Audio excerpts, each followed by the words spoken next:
الله نحمده ونستعينه ونستغفره ونعوذ بالله من شرور أنفسنا ومن سيئات أعمالنا من يهدي الله فلا مضل له ومن يضلل فلا هادي له وأشهد أن لا إله إلا الله وحده لا شريك له وأشهد أن محمدا عبده ورسوله أما بعد فإن خير الحديث كتاب الله وخير الهدي هدي محمد صلى الله عليه وسلم وشر الأمور محدثاتها وكل محدثة بدعة وكل بدعة ضلالة وكل ضلالة في النار. أعوذ بالله السميع العليم من الشيطان الرجيم. بسم الله الرحمن الرحيم. يا أيها الذين آمنوا اتقوا الله حق تقاته ولا تموتن إلا وأنتم مسلمون. يا أيها الناس اتقوا ربكم الذي خلقكم من نفس واحدة وخلق منها زوجها وبث منهما رجالا كثيرا ونساء واتقوا الله الذي تساءلون به والأرحام إن الله كان عليكم رقيبا. يا أيها الذين آمنوا اتقوا الله وقولوا قولا سديدا يصلح لكم أعمالكم ويغفر لكم ذنوبكم ومن يطع الله ورسوله فقد فاز فوزا عظيما. وقال كيف تكفرون بالله وكنتم أمواتا فأحياكم. وعن ابي هريرة رضي الله تعالى عنه قال قال رسول الله صلى الله عليه وسلم اكثروا ذكر هذه من لذات الموت. رواہ ابن حبان. تمام قسم کی تعریفات اللہ رب العالمین وحدہ لا شریک کے لیے لائق و زیبا ہیں، جو ساری کائنات کا تنہا خالق و مالک ہے، اور بے شمار درود و سلام ہوں اللہ کے آخری نبی جناب کریم محمد رسول اللہ صلی اللہ علیہ وسلم کی ذات مقدسہ پر. محترم حاضرین، اللہ نے جس طرح تمام چیزوں کو پیدا کیا اسی طرح اللہ نے موت کو بھی پیدا کیا، زندگی کو بھی پیدا کیا. سورہ ملک کی ابتدا میں اللہ ارشاد فرماتا ہے خلق الموت والحیات لیبلوکم ایکم احسن عملا. اللہ نے زندگی اور موت کو پیدا کیا تاکہ تم کو آزمائے کون بہتر عمل کرنے والا ہے. یہ بطور آزمائش کے ہے. تو موت اور زندگی یہ دونوں اللہ کی مخلوق ہے. اللہ کے سوا جتنی چیزیں ہیں یہ سب مخلوق ہے، اللہ خالق ہے. اللہ کے علاوہ جتنی چیزیں سب فنا ہونے والی ہے، اللہ فانی نہیں ہے. کل من علیہا فان ویبقى وجہ ربک، کہ جتنی چیزیں سب فنا ہوگی سوائے اللہ تبارک و تعالیٰ کی ذات کے. موت کسے کہتے ہیں؟ موت کہتے ہیں جسم اور روح کا علیحدہ ہو جانا، جدا ہو جانا. اور یہ دونوں ایک ساتھ ہیں تو اس کو زندگی سے تعبیر کیا جاتا ہے. سورہ بقرہ کی ابتدا میں اللہ نے ارشاد فرمایا کیف تکفرون باللہ، تم اللہ کا انکار کیسے کر سکتے ہو؟ وَكُنْتُمْ أَمْوَاتًا، جب کہ تم موت تھے، مرے ہوئے تھے، فوت شدہ تھے. فَأَحْيَاكُمْ، اس کے بعد اللہ نے تم کو زندگی عطا کی. ثُمَّ يُمِيتُكُمْ، اس کے بعد اللہ تمہیں پھر موت دے گا، اور سب کے سب اللہ کی طرف لوٹائے جاؤ گے. اب یہاں پر اللہ نے ہمیں موت سے تعبیر کیا. موت سے تعبیر کیوں کیا؟ حالانکہ ہم عالم ارواح میں تھے. حضرت آدم علیہ السلام کے پیدا کرنے کے بعد اللہ نے ان کے جسم سے سارے انسانوں کی روحوں کو پیدا کیا اور ان سے سوال کیا الست بربکم، کیا میں تمہارا رب نہیں ہوں؟ تو روح جسم سے علیحدہ تھی تو قرآن نے اس کو موت سے تعبیر کیا. اور جب یہ روح جسم میں ڈال دی جاتی ہے اسی کو زندگی سے تعبیر کیا جاتا ہے. شہداء کے بارے میں قرآن مجید نے یہ کیوں کہا وَلَا تَقُولُوا لِمَنْ يُقْتَلُ فِي سَبِيلِ اللَّهِ أَمْوَاتٌ بَلْ أَحْيَاءٌ، کہ جو اللہ کی راہ میں شہید ہوئے انہیں مردہ نہ کہو، اس لیے کہ وہ زندہ ہیں. کیوں ایسا کہا؟ اس کی وجہ یہ ہے جیسا کہ مسلم کی روایت نبی کریم صلی اللہ علیہ وسلم نے ارشاد فرمایا کہ شہداء کی روحوں کو سبز رنگ کے پرندوں کے جسم میں ڈال دیا جاتا ہے اور پھر وہ جنت کے اندر چرتی پھرتی ہیں اور عرش کے نیچے لٹکنے والی قندیلوں کے اندر بسیرا کرتی ہیں.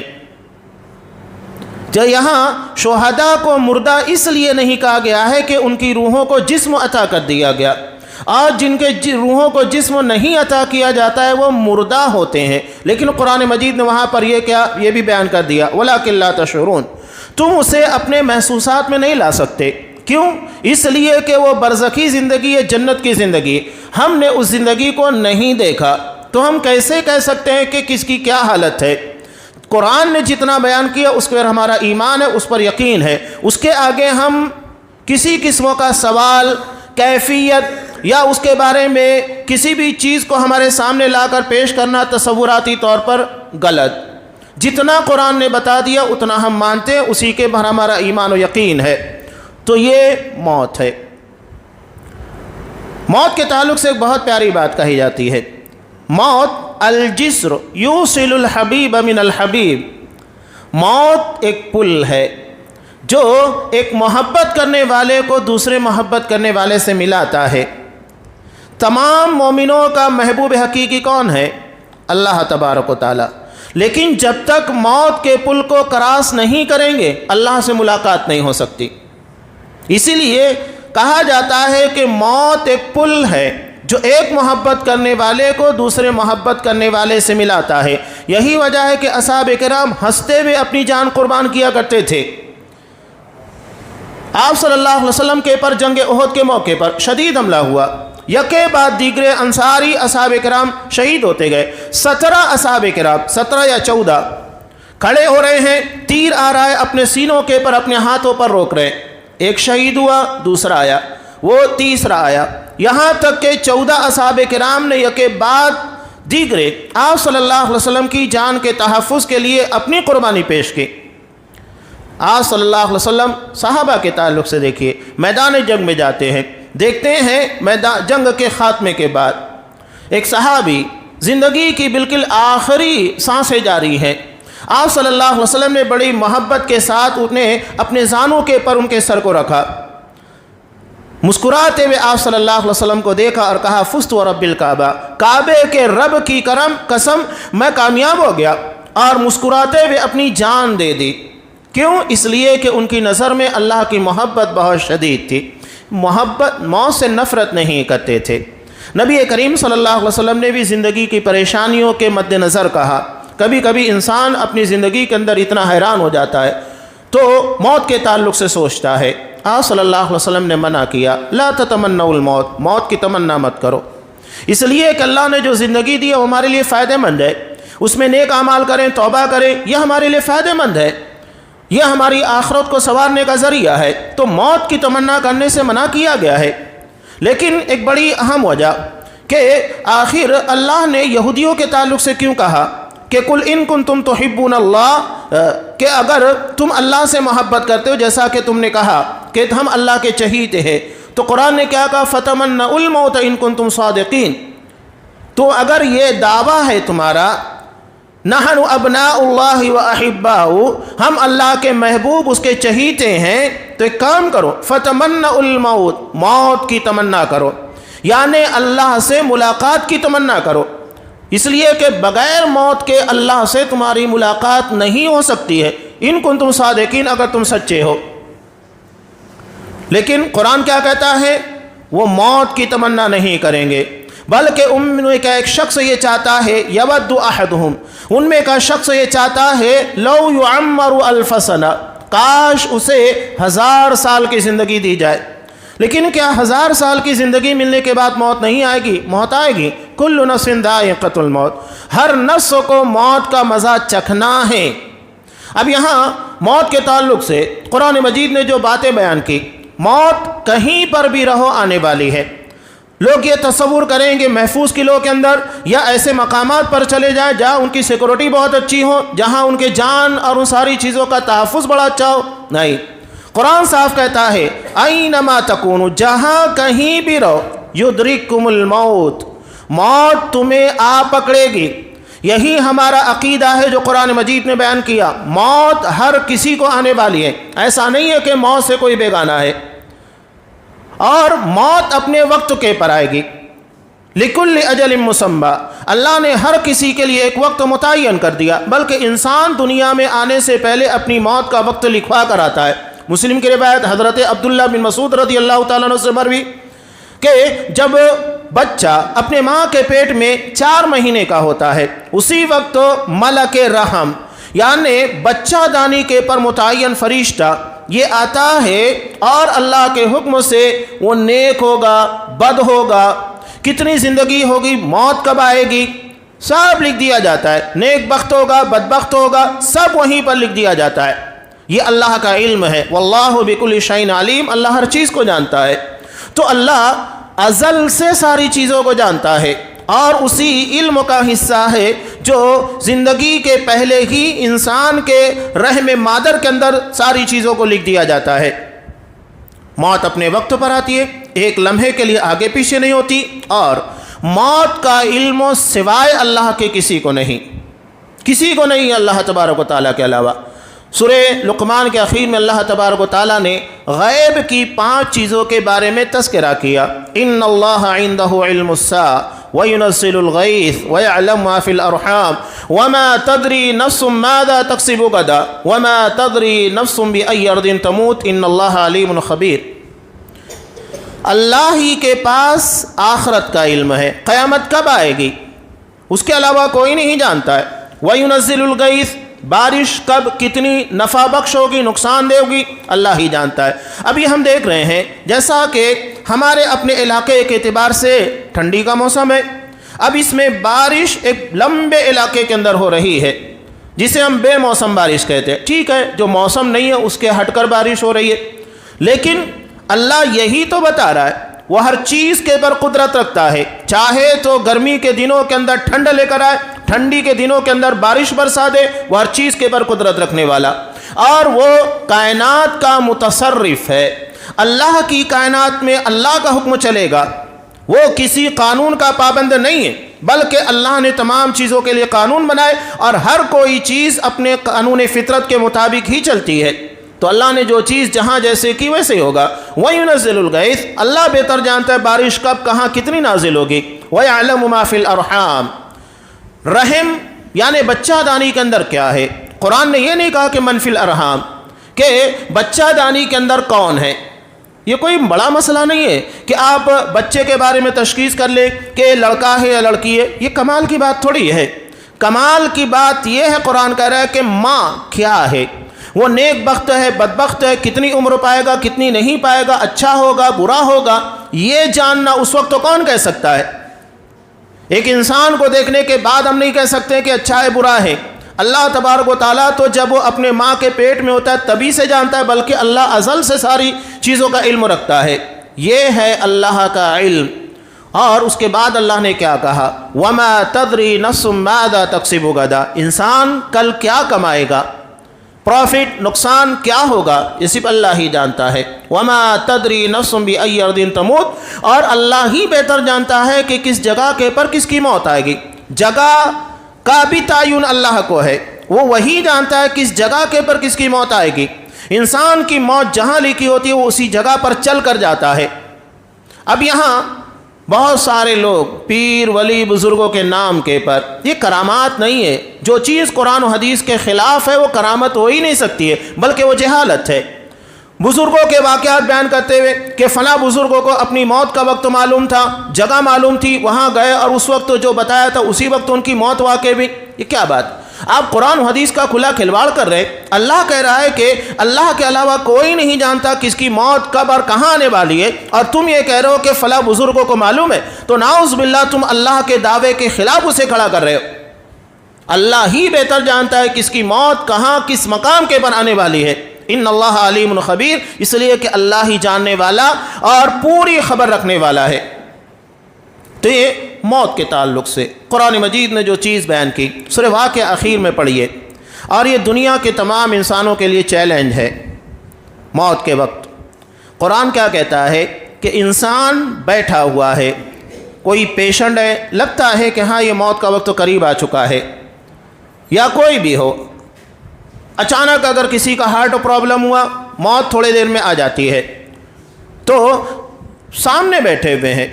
قرآن مجید کہتا ہے کہ اگر تمہارے اندر طاقت ہے تو بچا لو۔ آج دنیا بڑی ترقی کر چکی ہے، بہت ٹیکنالوجی ہے، کیا اتنی طاقت پیدا کر سکی کہ کسی مرنے والے کو بچا سکے؟ سامنے موت کا فرشتہ آتا ہے، روح کو قبض کرتا ہے، لے کر چلا جاتا ہے، کون اسے بچا پاتا ہے؟ تو موت اللہ کی مخلوق ہے، اللہ نے اس کو پیدا کیا، اور اس کے بارے میں ہم اس کو برا تصور نہ کریں۔ کیوں برا تصور کریں؟ اس لیے کہ موت ہمیں اپنے رب حقیقی سے ملاتی ہے۔ اگر ہمارے اعمال اچھے ہوں گے تو ہم موت کو خوشی کے ساتھ گلے لگائیں گے، موت کا ڈر نہیں ہوگا۔ اصحاب کرام میدان کارزار میں کود جاتے، موت کے پیچھے بھاگا کرتے تھے۔ انہوں نے ایسی موت پائی کہ زندگی اس کے پر رشک کرتی ہے، شہادت کی موت۔ تو یہ ڈرنے کی بات نہیں۔ حضرت خالد بن ولید رضی اللہ تعالیٰ عنہ کا پیغام دنیا کے سارے انسانوں کے لیے کہ پوری زندگی انہوں نے میدان جنگ کے اندر گزار دی، لیکن موت بستر کے پر آئی۔ دنیا کو پیغام چھوڑ دیا، کہا کہ اللہ نے جس کی موت جہاں پر لکھی ہے وہیں آئے گی، یہ مت ڈرو، موت کے پیچھے بھاگو، موت سے ڈرو مت، ڈر کر بھاگنے کیا ضرورت ہے۔ شاعر بہت پیاری بات کہتا ہے، موت کا ایک دن متعین ہے، رات بھر نیند کیوں نہیں آتی؟ جب طے ہے تو ڈرنے کیا ضرورت، وہ اپنے وقت کے پر آئے گی۔ ایسا تو نہیں ہے کہ ہمارے گھبرانے ڈرنے کی وجہ سے اس کا وقت آگے کر دیا جائے گا، اس میں تاخیر کر دی جائے گی، ایسا کچھ نہیں ہے۔ ہر چیز اپنے وقت پر ہے، بلکہ جتنے زندہ انسان ہیں یہ سب کے سب اپنے موت کا وقت لکھوا کر آئے ہیں۔ ہماری موت کا متعین ہے، آج وہ تو کل ہماری باری ہے، یہ سب کو پتہ ہے اور اس کے بارے میں کوئی اختلاف ہے ہی نہیں۔ دراصل یہ چیزیں ہمارے لیے زندہ لوگوں کے لیے پیغام عبرت ہے کہ ہم دیکھ رہے ہیں کہ ہماری نظروں کے سامنے ایک انسان وفات پاتا ہے، یا ہم کسی کو اپنے کاندھے کے پر لے کر جاتے ہیں جنازے کی شکل میں، ہم اپنے ہاتھوں سے اسے قبروں کے حوالے کرتے ہیں۔ کبھی قبروں کے بارے میں جا کر دیکھیے اور اتر کر دیکھیے تو محسوس ہوگا، ہمیں اپنی آنے والی زندگی کا احساس ہوگا۔ وہ ایک دروازے کی طرح ہے، یعنی دنیا سے نکل کر آخرت کی طرف رواں دواں ہونے والا عمل وہ دروازہ ہے، یہ ہمیں آخرت کی طرف لے کر جاتا ہے۔ یہی وجہ ہے کہ آپ صلی اللہ علیہ وسلم نے موت کو یاد کرنے اور قبرستان کی زیارت کا حکم دیا۔ کہا اکثروا ذکر ہاضم اللذات، لذتوں کو توڑ دینے والی موت، اسے کثرت کے ساتھ یاد کیا جائے، جو ہمیں دنیا کی غفلتوں سے باہر نکالتی ہے اور آنے والی زندگی کے بارے میں متنبہ کرتی ہے۔ آپ صلی اللہ علیہ وسلم کا مامور تھا اور لوگوں کو حکم بھی دیا۔ پہلے تو آپ نے منع کیا تھا، الا نہیتکم عن زیارت القبور، میں نے تمہیں قبرستان کی زیارت سے منع کیا تھا، اس لیے کہ اصحاب کرام جو نئے نئے مسلمان تھے اور شرک بدعت سے باہر آئے تھے، ممکن ہے کہ وہاں جانے کے بعد کچھ غلط کریں۔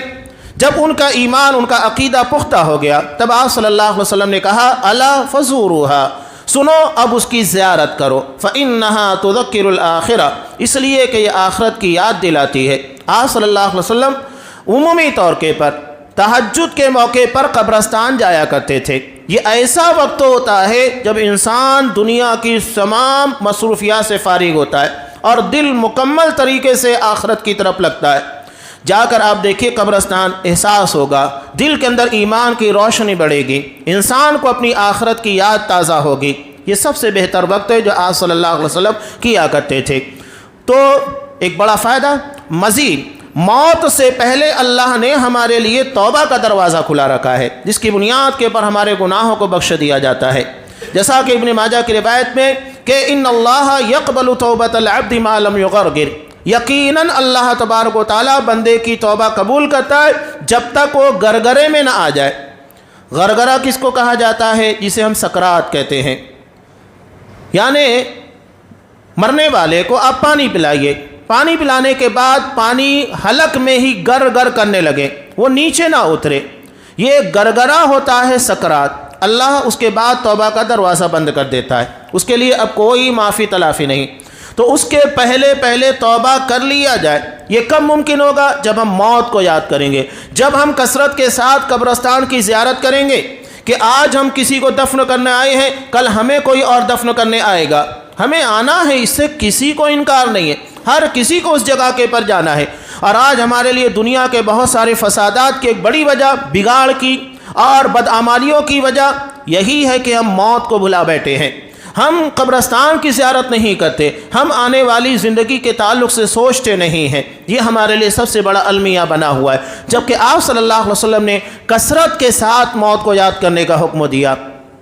کثرت کا مطلب سمجھتا ہے نا، زیادہ سے زیادہ جتنا ممکن ہو سکے اتنا زیادہ اس کو یاد کیا جائے، اور جتنا ممکن ہو سکے قبرستان کی زیارت کی جائے، تاکہ مردوں کو دیکھ کر ہم اپنے اعمال کی اصلاح کریں۔ جانے والا چلا جاتا ہے لیکن وہ زندوں کے لیے پیغام چھوڑ جاتا ہے کہ میں تو چلا گیا ہوں، اب تمہاری باری ہے، میرے لیے اعمال کا دروازہ بند ہو چکا ہے، تمہارے لیے اللہ نے موقع رکھا ہے، تم اپنی زندگی کے ایام کو غلط کاموں میں لگا کر اسے برباد مت کرو، اپنی زندگی کے جو بھی ایام بچے ہوئے ہیں اس کا بہتر استعمال کرو تاکہ یہاں آنے کے وقت تمہیں شرمندگی نہ ہو۔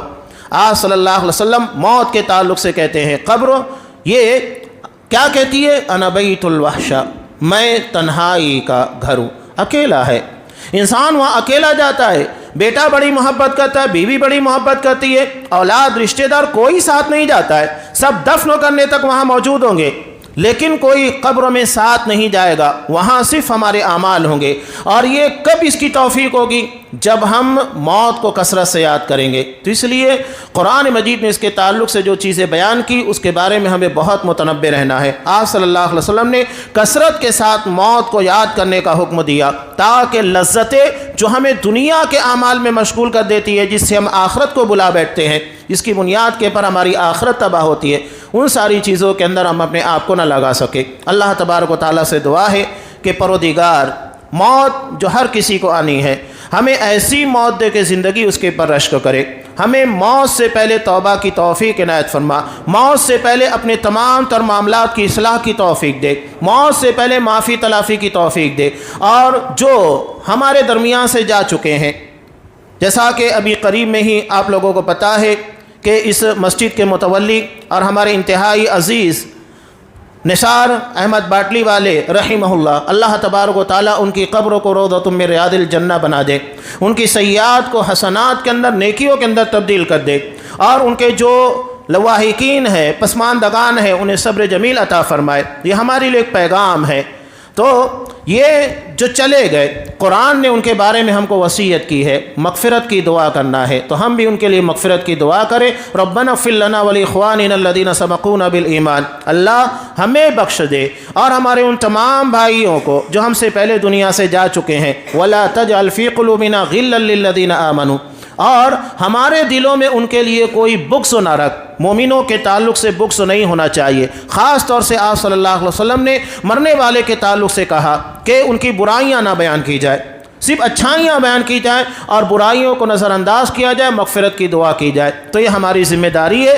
تو زندہ لوگوں کے لیے ایک پیغام ہے، اللہ تبارک و تعالیٰ سے دعا ہے کہ اللہ ہمیں موت سے قبل ایسے اعمال کی توفیق دے جو ہماری دنیا کو سنوارنے کے ساتھ ساتھ ہماری آخرت، ہماری برزخی زندگی کی کامیابی کا ذریعہ بن سکے۔ ہمیں ہر قسم کی ذلت اور رسوائی سے محفوظ رکھ، خاص طور سے منکر نکیر کے سوالات، برزخی زندگی جو قبروں کی زندگی ہوتی ہے جہاں ہمیں تنہا پیش ہونا ہے، پروردگار وہاں پر ہمیں کامیاب اور کامران رکھ، اور اس کے بعد کا جو مرحلہ جو آخرت کا ہے وہاں پر بھی ہمیں کامیابی سے نواز دے، ہمیں جہنم کے عذاب سے محفوظ رکھ اور ہمیں جنت عنایت کر جو تیری رحمت ہے۔ آمین۔ بارک اللہ لنا ولکم فی القرآن العظیم ونفعنی وإیاکم بالآیات والذکر الحکیم، انہ تعالی جواد کریم ملک برؤوف رحیم۔